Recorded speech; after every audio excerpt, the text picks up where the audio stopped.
Good evening, ladies and gentlemen. I'm Stan Smith, and I'm here, of course, with head football coach and athletic director from Dublin High School, Coach Roger Holmes. And Coach Holmes, not only welcome to the show, but congratulations to you, your coaching staff, and most of all, those kids who just showed remarkable resolve this past Friday night over in Washington County. Stan, I think you hit the nail on the head with that one. And you know, when we talked to our young men before the game, there's been some times this year that the road's been bumpy. You know, when you play a very, very inexperienced football team. I think sometimes, unfortunately, in the way this game is it requires a lot of pushing, a lot of shoving, a lot of demanding of the way that things have to go, and in order to be a good football team. And I told them before the game the other night started, I said, you know, you're sitting here at 7-2. We're not going to win a region championship. We lost a tough game to Dodge County. I'm not sure that loss didn't affect us some. Turning around in the next week and playing Southwest Macon. It was good to get an open date week in there and all of a sudden kind of regroup and refocus and come out and get a win against Northeast. And, you know, when you look at our football team this year and we started pointing some things out to them that makes me more proud of being 8-2 coming out of the end of the regular season, and the fact that our starting split end, Holden Baisden, had never played football before. Our left tackle was a returning starter. Our left guard on offense played a little bit at guard the year before, but not a lot, in Moses Simmons. Our center was a returning starter. Our right guard had never played in the offensive line before. Now he played some tight end. He was a senior, so he's in a totally new environment and a new place.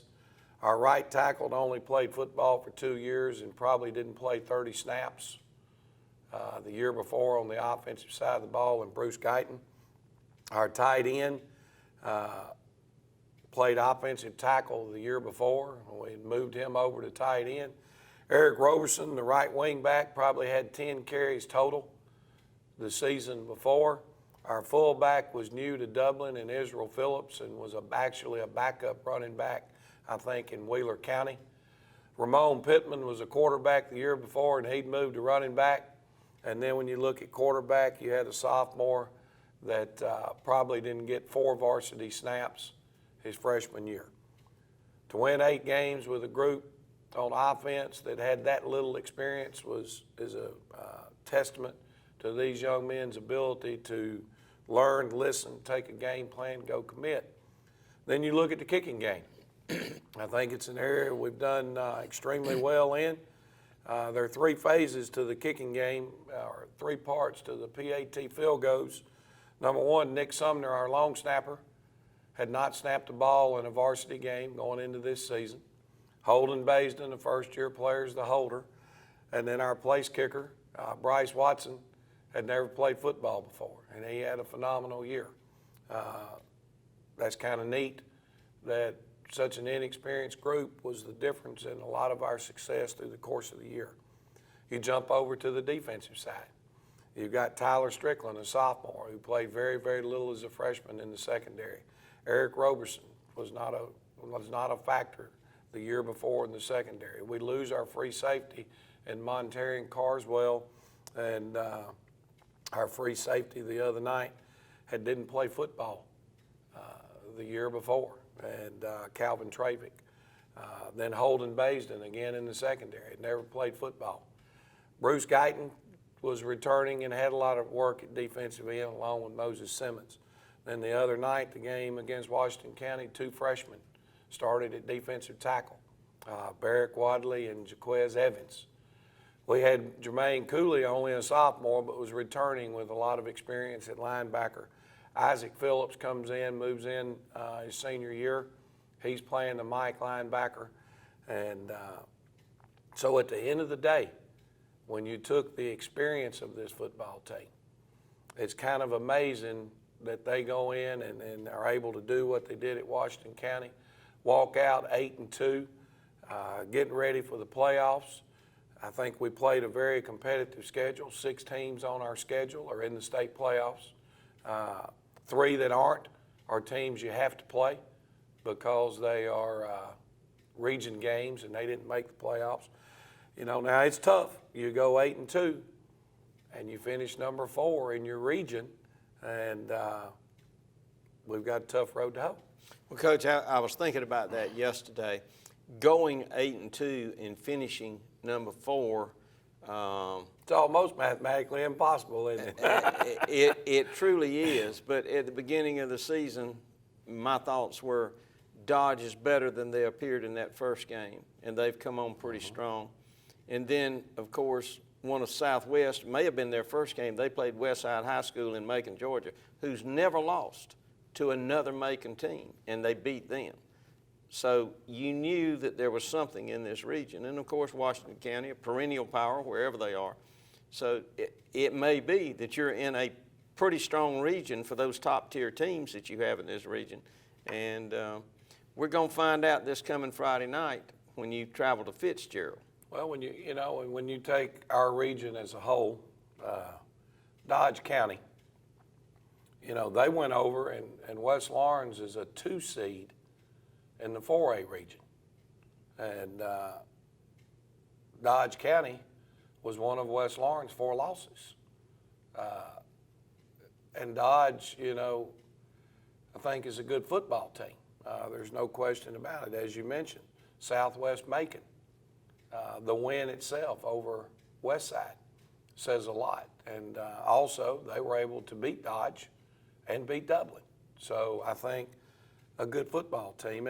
And Washington County, everybody knows how good they are. And, you know, I thought our kids played really well at Washington County last week.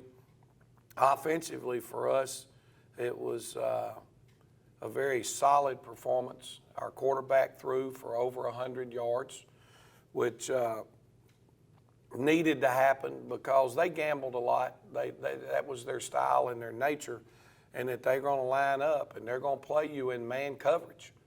And when you're able to run the football, as we were the other night, we ran for over 220-something yards. When you're able to line up and run the football, now that man coverage stuff gets a little bit tougher because your defensive backs start looking into the backfield, and they need the help out of the defensive backs to stop your running game, and that gave us a couple of touchdown passes there.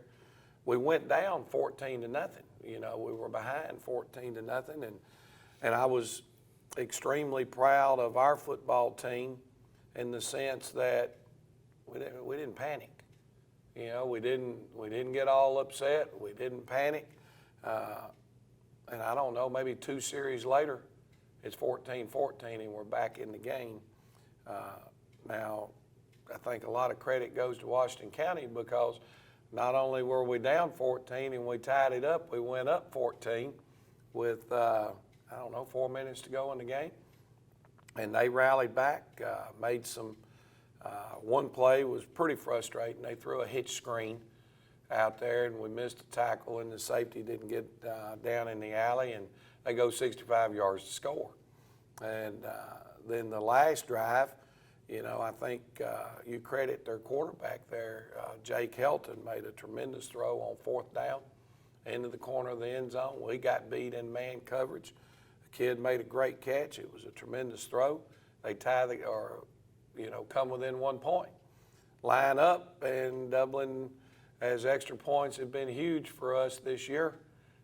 Block the extra point. We recover the onside kick and get out of there with a 1-point win. And thus 8-2 season. Well, Coach, we've talked a good bit about this past Friday night's game with Washington County and about the Dublin High School football team. Let's take a break now. We're going to come back and watch some films. Everybody, watch these commercials. These sponsors support the kids of this community.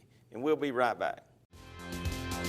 This is the Century 21 team, and we're here to help you win your game. George Durden. Ann Adams. Ruth Watson. Charlene Lamb. Delton Lamb. Jay Brantley. Raina Dubberly. Leanne Walker. Jody Tanner. Beverly Forbes. Pam Tillery. Yvonne Robertson. Benny Helton. David Deeves. Jim Jarrett. Put the Century 21 team to work for you today. All right, we're back, and Coach, we're looking at a lineup. It appears that the Dublin High School Fighting Irish are on defense, and you take it from there. All right, Stan, and obviously we jump into these clips here, and here's an off-tackle power play where our defensive line just, for the course of the night, dominated the line of scrimmage, Stan. They did a tremendous job of defending the run against these guys, and like I said, we've got a tight angle and a wide angle here of each play. Jumping over to offense, I think this is the first touchdown for us. We're down 14-0, and our tight end, Malik Jones, gets loose in the, they have a breakdown in their man coverage. As you can see, the corner is playing man-to-man on our wing back, and the safety's playing man-to-man on our other wing back. Well, the question is, when you look up and you see the free safety, who's chasing the speed sweep stuff, now they have nobody to cover your tight end. So from a scheme standpoint, it turned into a big play, and that gets us back in the game at 14-7. The wide angle there, and we'll go on. Here's a nice kickoff coverage. Bryce Watson, again, did a great job of kicking. And one of the things for us now is we wanted to do a tremendous job of not getting the ball in 15's hands. You know, he's a great football player. Bryce gets the kickoff into the end zone, and that's the best way to eliminate a kickoff return. Back again on the defensive side of the football.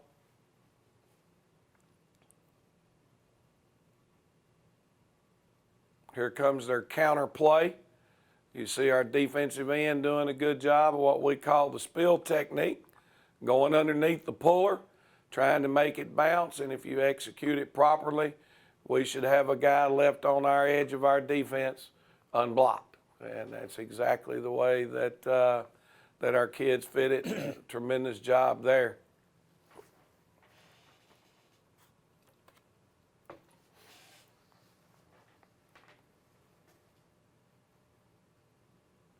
I remember this play.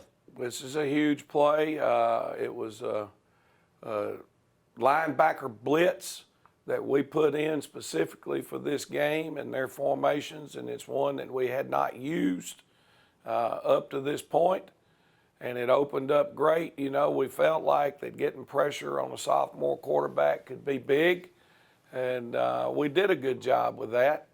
You know, but I think when you look here in the secondary, we've got a man on the curl, we've got a man in the flat, we've got a guy where he needs to be, and our corner is sitting here. So coverage has a lot to do with being able to get that sack, and it was a big play for us, no doubt.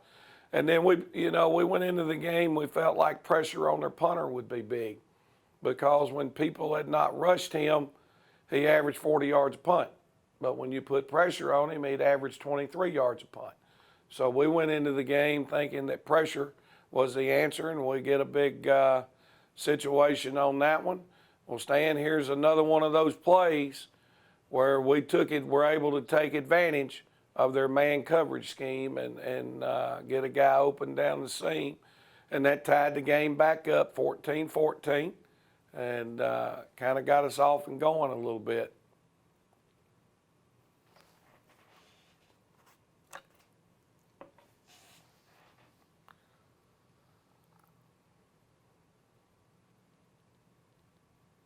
You know, I felt like Rusty Waters, our defensive coordinator, along with Hildrick Garrison, Matt Starley, Steve Versprilli, and Coach Moore, our DB coach. I thought Brandon Moore, all those guys just did a phenomenal job of getting our defense ready to play.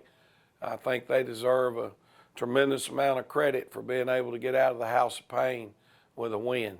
Now, this is right toward the end of the first half. They're in the red zone. There's about a minute, maybe a full minute left to go in the half.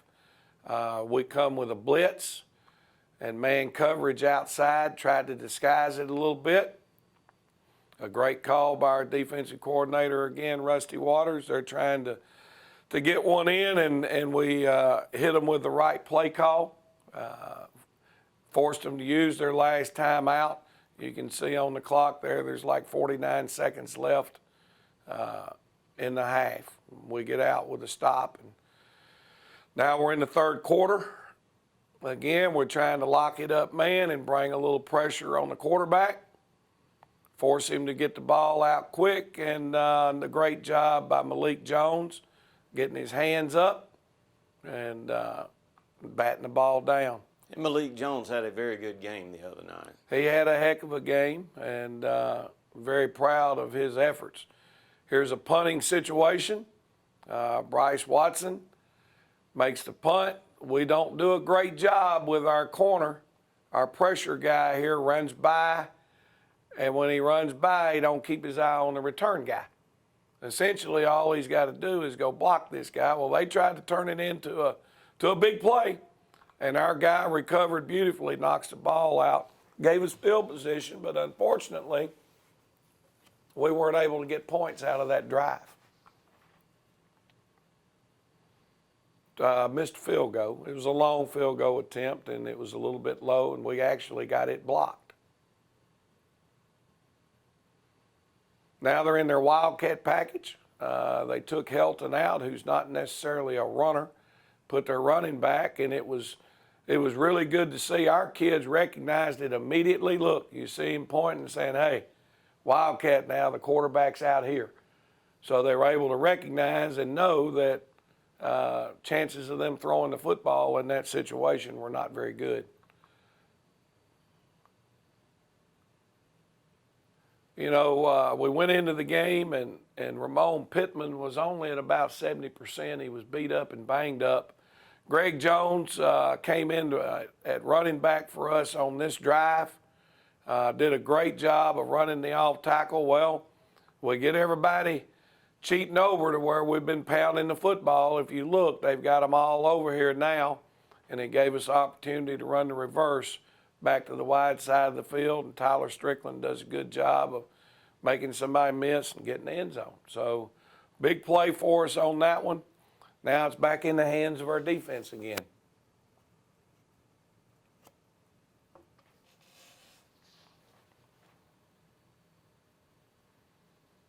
Nice play out of Strickland here at corner. He's trying to level off with one, but his eyes are inside. He sees two. He comes off, makes a nice tackle. Pretty much exactly the way you would want to coach it and want it to be done. We get a stop here. Now this is the touchdown, I think, that's going to put us up 2 scores. It's Greg Jones on the carry, gets in, off tackle power play, finishes in the end zone. Now we're up, puts us up 2 scores. And that's when Washington County made a big comeback. Well, here's the extra point. It's 27-26 Dublin. Tyler Strickland's coming off the edge, does a great job, takes the ball right off the foot of the kicker, blocks it, and we recover the onside kick, able to get out of there with a big win. Great night. I bet except for the Dublin crowd, it was pretty quiet in that stadium too. Well, it wasn't, you know, I think there was a great atmosphere, Stan. I think both fan bases had to be proud of how their people played. You know, we had some things that made the game a little tougher. We let them get back in it when maybe we had a chance to put it away. But it's a new season now. When we come back, I'm sure you'll want to talk about what's coming up. We're going to talk about Fitzgerald in just a minute. And we'll be right back, ladies and gentlemen. Dr. Price and Dr. Peters at Dublin Orthopedic and Rehabilitation have been a part of our community for many years and very proud to support high school football. We are proud of our children and their commitment. We share that same commitment when it comes to our patients. You'll always be a winner at Dublin Orthopedic. No referral ever needed. Just call us today at 272-3022. Whether it's a sports injury, carpal tunnel, stress fracture, ankle sprain, or any other injury, don't waste your time or money going to the ER, urgent care, or hospital. Come straight to the specialist, Dr. Price and Dr. Peters at Dublin Orthopedic and Rehabilitation, 2406 Bellevue Road in Dublin. Welcome back, ladies and gentlemen. I'm Stan Smith here with Coach Roger Holmes. And Coach, we viewed the highlights from this week, but as you said after the highlights, the second season has started. It has, and it's, golly, man, I mean, sometimes you get a tough draw, and we did. We're going to open up on the road Friday night at 7:30 at JC Stadium in Fitzgerald, Georgia. The guys in Fitzgerald remind me of another football team that I was able to see play for a couple of years, and that would be the 05-06 Dublin football teams from an offensive standpoint. They're averaging 49 points a game. They run the wing T. Now they run it out of the shotgun. But it's the exact same plays that we're running. What makes it unique by being in the gun is the fact that it gives them one extra body. Their quarterback is their fullback. So he's servicing two spots. He's the fullback and the quarterback. So that person that lines up at fullback is now able to line up wherever he wants to. And it gives you, I think when we broke them down, we have gotten 87 different offensive formations to get lined up to. So a lot of people in this business, you know, they call that smoke and mirrors. You know, they're still the same place, but it just looks different because it's out of different formations. I like the wing T offense. I've made the analogy on here before. A lot of times it's like going to war. You're trying to find a way to outflank the enemy and beat them from outside in. That extra player, because they're in the gun, makes it that a lot harder for the defense not to lose the flank. When you talk about them, the first kid that jumps out is a running back named J.D. King. A phenomenal running back, is committed to Oklahoma State. A heck of a football player. Their quarterback, number 2, is only a junior, and he will get to choose where he wants to go to school. He'll have many, many options. Their tight end, I think right now, has over 20 offers at the tight end position. Not to mention 3 other running backs that would start for just about anybody that we've played at this point. Their offensive line is not huge, but they're all 235 to 250 and very, very explosive on offense. Kicking game, kicker kicks about 30% into the end zone, so he's got a strong leg. Their punters averaging close to 40 yards a punt.